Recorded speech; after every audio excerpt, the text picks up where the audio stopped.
Et salut à tous, j'espère que vous allez bien. Aujourd'hui on va parler Monstera pour ma deuxième vidéo YouTube. C'est parti. Pour commencer cette vidéo, on va parler de pas mal de variétés de Monstera. Donc la Monstera Albo, la Monstera Variegata, la Monstera Deliciosa, la Thai Constellation et bien d'autres. Comme vous pouvez le voir chez moi, mes Monstera sont très bien exposés, voire des fois un petit peu trop.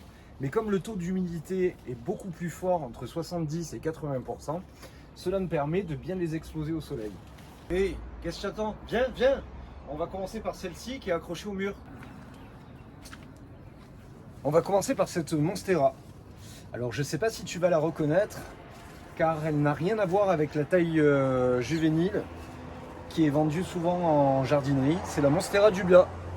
La Monstera Dubia qui là s'est accrochée entre un Syngonium aurea et un Paresio verde. Voilà. La Monstera Dubia est une Monstera qui est quand même relativement très facile et qui pousse très rapidement. Alors pour suivre, on va parler de la Monstera Variegata qui a eu et qui a toujours d'ailleurs un grand succès. Elle plaît beaucoup. Alors celle-ci c'est une Monstera Deliciosa Variegata.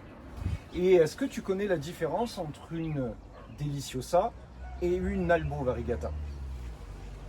Alors du coup, pour savoir en fait si c'est une Albo ou une Deliciosa, se trouve par ici. Si c'est une Albo, c'est lisse, comme vous pouvez le voir. Si c'est une Deliciosa, vous avez les espèces de vaguelettes juste ici.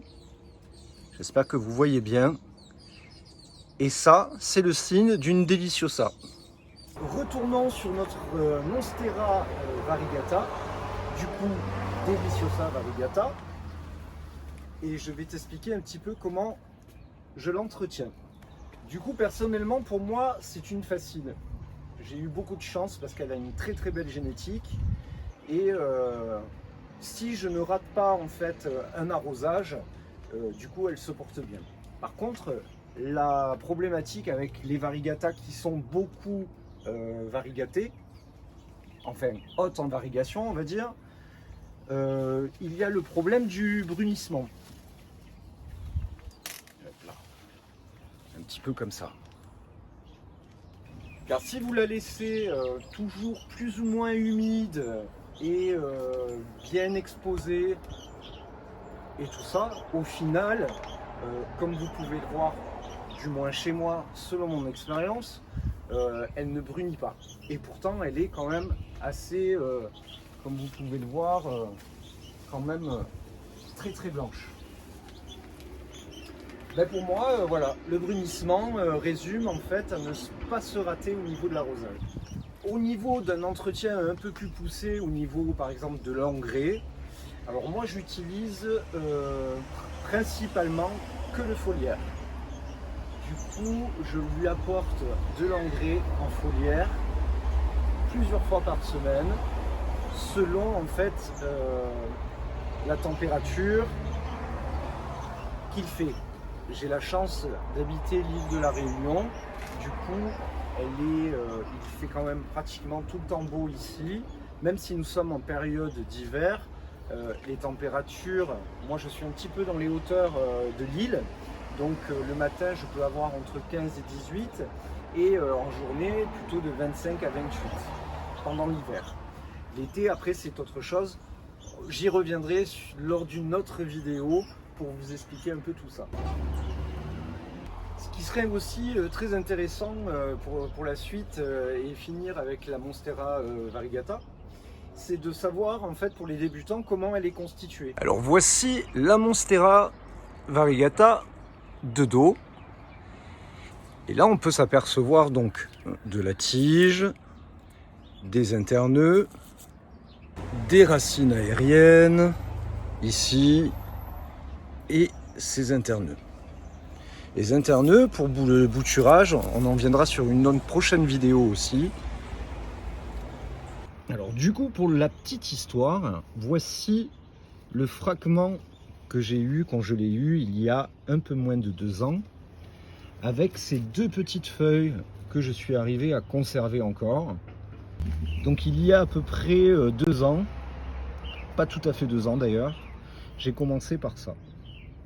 Et voici la bête de maintenant. Je vous avoue que c'est une de mes préférées.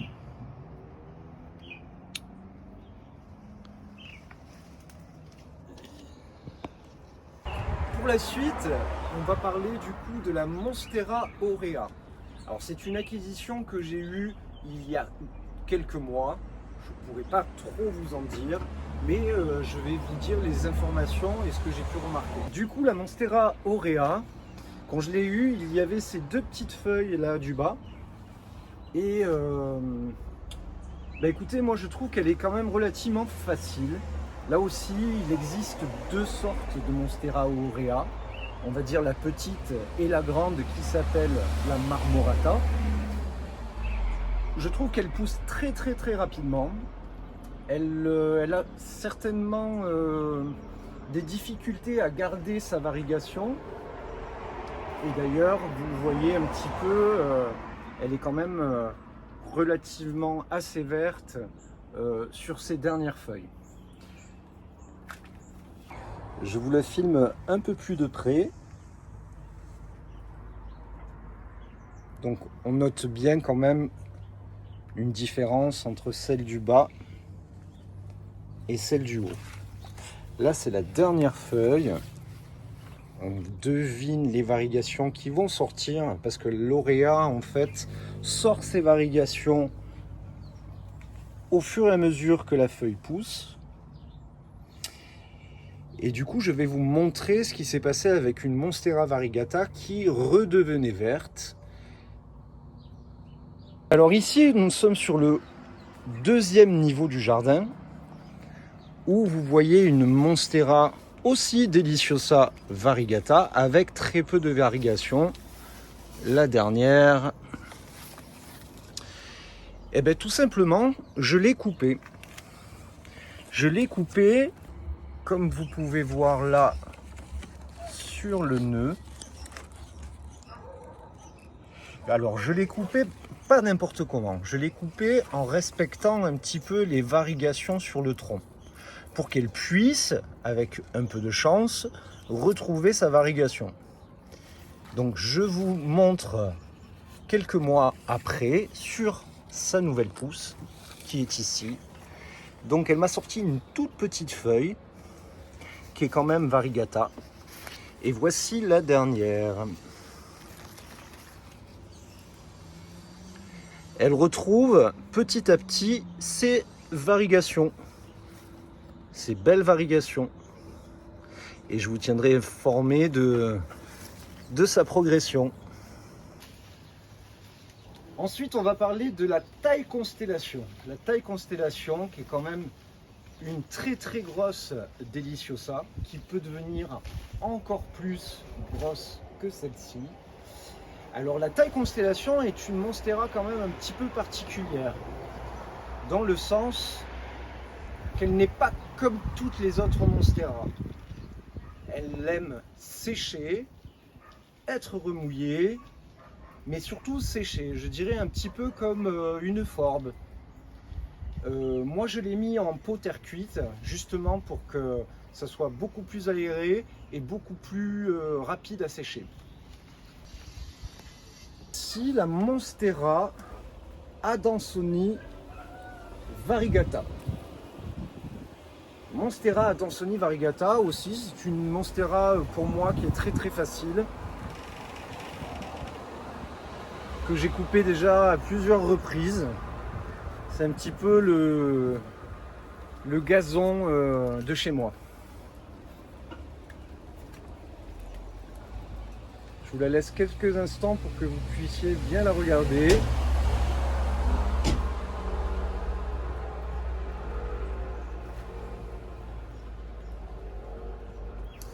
Toutes mes plantes sont dans le mélange AI de Jungle Eden. et elles sont nourries aux EM. Voici une autre Monstera adansoni. Alors il me semble que c'est la Monstera adansoni d'Indonésie. Je demanderai confirmation et je vous mettrai cet élément-là en dessous de la vidéo. Donc comme vous pouvez voir, elle est capable en fait de faire du mint, du très blanc. Elle est quand même assez fascinante celle-ci. Je la trouve beaucoup plus intéressante que la Monstera adansoni variegata classique, on va dire.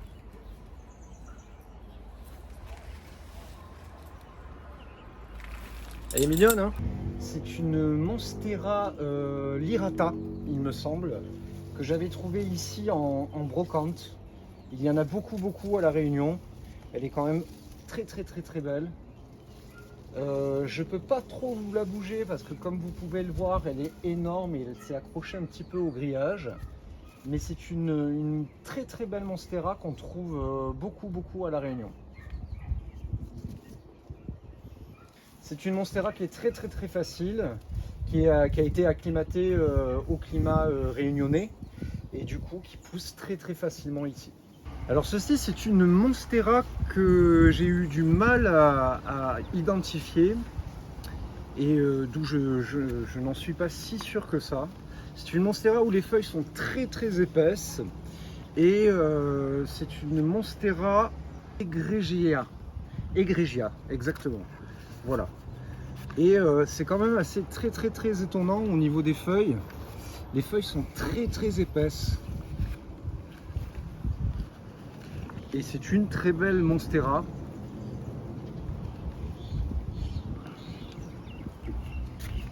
Du coup, je terminerai par ces petites boutures de Monstera aurea que je dois rempoter sur le champ. J'espère que la vidéo t'aura plu. N'hésite pas à commenter, à liker et abonne-toi. Bisous!